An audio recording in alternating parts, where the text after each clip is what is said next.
आज हम एक ऐसी कहानी को ब्रेक डाउन करने जा रहे हैं जो सुनकर आपके रोंगटे खड़े हो जाएंगे। एक कहानी जो इतनी डार्क और टेरिफाइंग है कि उसे सुनने के बाद शायद आप केविन का नाम भी लेना बंद कर देंगे। ये कहानी है एक ऐसे शख्स की जो 28 घंटों तक जिंदा रहते हुए मौत के बिल्कुल करीब था, जिसे बचाने के लिए रेस्क्यू टीम ने 48 घंटे तक अपनी जान हथेली पर रखकर काम किया, लेकिन इसका अंजाम ऐसा हुआ जिसे जानकर आपका गला सूख जाएगा।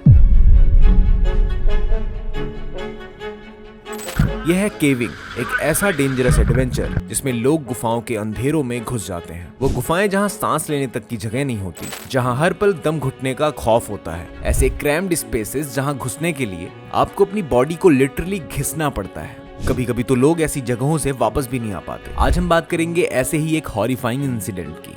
जॉन और उसकी फैमिली प्लान बनाते हैं कि वो नटी पुटी केव एक्सप्लोर करने जाएंगे और 1 घंटे बाद वापस लौट आएंगे। अगले दिन प्लान के हिसाब से पूरी टीम केव की तरफ निकलती है। जॉन इस केव में पहली बार जाने वाला था। जॉन को केविंग का थोड़ा बहुत एक्सपीरियंस था, क्योंकि बचपन में वो अपने छोटे भाई के साथ कई केव्स को एक्सप्लोर कर चुका था। नटी पुटी केव काफी चैलेंजिंग है। कई बार लोग इसमें फंस जाते हैं और उनकी दम घुटने से मौत हो जाती है, या फिर उन्हें रेस्क्यू करने के लिए रेस्क्यू टीम तक बुलानी पड़ती है। नटी पुटी केव को इन्हीं सब वजहों की वजह से कई सालों के लिए बंद कर दिया गया था, पर इस केव को मार्च 2019 में कुछ नए रूल्स के साथ रीओपन कर दिया गया था। अब इस केव को एक्सप्लोर करने का पहला रूल था कि केविंग के 21 दिन पहले केवर को वहां की अथॉरिटीज से परमिशन लेनी पड़ेगी, और दूसरा रूल था कि केवर्स की टीम में कम से कम 2 एक्सपीरियंस्ड केवर होने चाहिए। अब जॉन के ग्रुप में जॉन और उसका छोटा भाई दोनों ही एक्सपीरियंस्ड केवर थे, तो उन्हें केव में जाने की परमिशन मिल गई।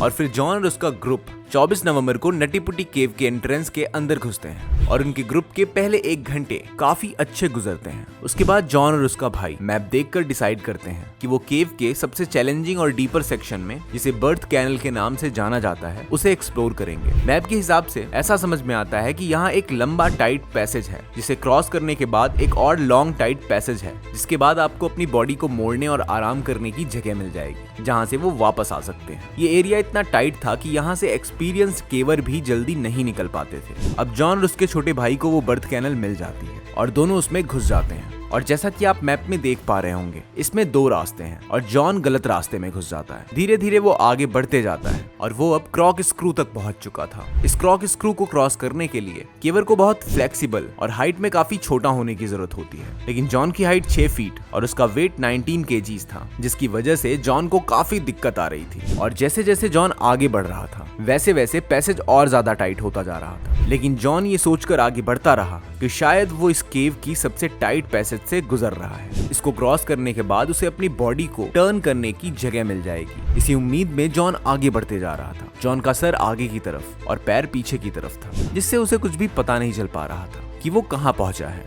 फिर अचानक जॉन नीचे की तरफ फिसलने लगता है। किसी तरह वो अपने हाथ और शोल्डर्स की मदद से अपने आप को संभालता है और अपने भाई को उसे फॉलो करने के लिए कहता है। कुछ देर चलने के बाद जॉन को एक होल दिखाई देता है और जॉन को एक उम्मीद मिलती है कि शायद अब वो अपनी बॉडी को मूव कर सकेगा। लेकिन जॉन इस बात से अनजान था कि वो अपनी जिंदगी की सबसे बड़ी गलती करने जा रहा है। जॉन अपने सिर को उस होल में डालता है और वो होल उसे पूरी तरह से निगल लेता है। अब वो पूरी तरह से अप एंड डाउन पोजीशन में था, जिसका मतलब उसका सिर नीचे और पैर ऊपर की तरफ था। वो खुद को ऊपर की तरफ पुश करने की कोशिश करता है, लेकिन वो वहां से निकल नहीं पाता है और अपने भाई को आवाज लगाता है। उसका भाई अपने पैर को आगे और सिर को पीछे की तरफ करके गुफा में आगे बढ़ रहा था। जब वो जॉन के पास पहुंचता है तो उसे जॉन का सिर्फ पैर दिखाई देता है। वो जॉन के पैर को अपने पैर में फंसाकर खींचने की कोशिश करता है, लेकिन हर बार पकड़ छूट जाती है और जॉन फिर से अपनी जगह पर पहुंच जाता है। काफी देर की मशक्कत के बाद वो दोनों ये तय करते हैं कि उसका भाई बाहर जाकर रेस्क्यू टीम से मदद लेकर आएगा। तब तक जॉन वहां धीरे धीरे सांस लेने की कोशिश करता रहेगा। जॉन का छोटा भाई बाहर आता है और सबको जॉन की स्थिति बताता है और फिर रेस्क्यू टीम को बुलाया जाता है। जॉन उल्टी पोजीशन पे नीचे फंसा हुआ था, जिससे रेस्क्यू डॉक्टर ने बताया कि वो वहां केवल 8 घंटे ही जिंदा रह सकता है। उसके बाद उसके बॉडी ऑर्गन्स काम करना बंद कर देंगे। उसे दिल का दौरा भी पड़ सकता है। जॉन के रेस्क्यू के लिए एक महिला रेस्क्यूअर सुशी को भेजा जाता है, जिसकी लंबाई छोटी थी ताकि उसे अंदर जाने में आसानी हो।